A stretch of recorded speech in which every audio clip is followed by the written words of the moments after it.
Hello friends, இன்றைக்கி பன்னீர் புலாவ். இதுக்காக பார்த்தீங்கன்னா 200 கிராம் பன்னீர் வாங்கியிருக்கேன். இதில் ஒரு ஸ்பூன் சில்லி பவுடர், தேவையான அளவு உப்பு போட்டு நல்லா இந்த மாதிரி பிரட்டி விட்டுக்கிறேன். இப்போது ஒரு பேன் எடுத்திருக்கேன். அதில் 2-3 ஸ்பூன் நெய் விட்டுக்கிறேன். இந்த நெய் காஞ்ச உடனே நம்ம மிளகாத்தூள் உப்பு போட்டு வச்ச இந்த பன்னீரை நல்லா பொன்னிறத்துக்கு ஃப்ரை பண்ணி எடுத்துக்கிறேன்.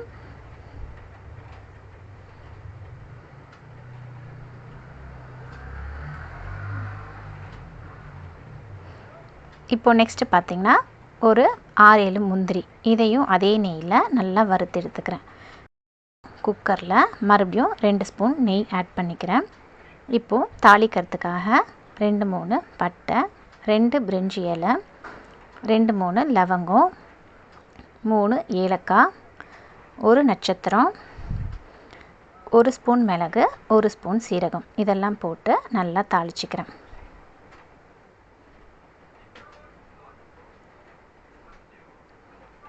இப்போது நெக்ஸ்ட்டு பார்த்திங்கன்னா ஒரு பெரிய வெங்காயம் எடுத்து வச்சுருக்கேன். அதையும் அதில் ஆட் பண்ணிக்கிறேன்.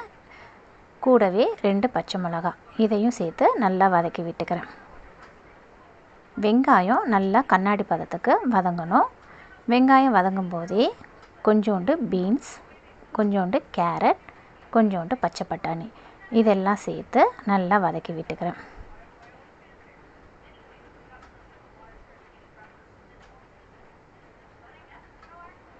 இப்போது இந்த காய்கறி எல்லாம் நல்லா வதங்கும் போதே தேவையான அளவு உப்பு ஆட் பண்ணிக்கிறேன். இப்போ பார்த்திங்கன்னா 2 ஸ்பூன் இஞ்சி பூண்டு பேஸ்ட் அரைச்சி வச்சது ஆட் பண்ணிக்கிறேன். இப்போது 1 spoon chilli powder, 1 spoon garam masala தூள், இதெல்லாம் சேர்த்து நல்லா வதக்கி விட்டுக்கிறேன். இந்த மாதிரி இப்போது இதெல்லாம் நல்லா வதங்கினதுக்கப்புறமா நான் 3 டம்ளர் தண்ணி ஆட் பண்ணிக்கிறேன். ஏன்னா நான் 2 டம்ளர் பாஸ்மதி அரிசி எடுத்து வச்சுருக்கேன்.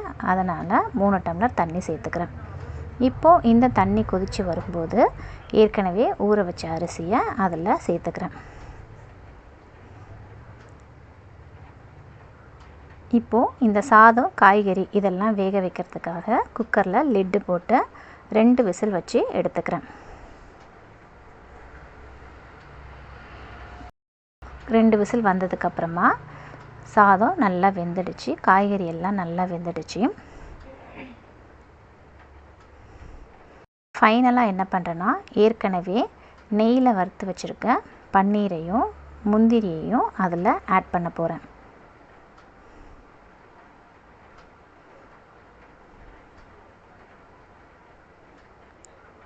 முந்திரி, பன்னீர் இது 2த்தையும் ஆட் பண்ணியாச்சு. கொஞ்சம் கொத்தமல்லியும் அதில் தூவி விட்டுக்கிறேன். இப்போது விசில் வைக்காமல் ஸ்டவ்வை சிம்மில் வச்சு ஒரு 3 நிமிஷம் குக்கரில் ஆவி கட்டி எடுத்திங்கன்னா டேஸ்டியான பன்னீர் புலாவ் ரெடி ஆகிடும். எங்கள் சேனலை சப்ஸ்கிரைப் பண்ணாமல் பார்க்குறவங்க சப்ஸ்கிரைப் பண்ணுங்கள், ஷேர் பண்ணுங்கள். தேங்க்யூ.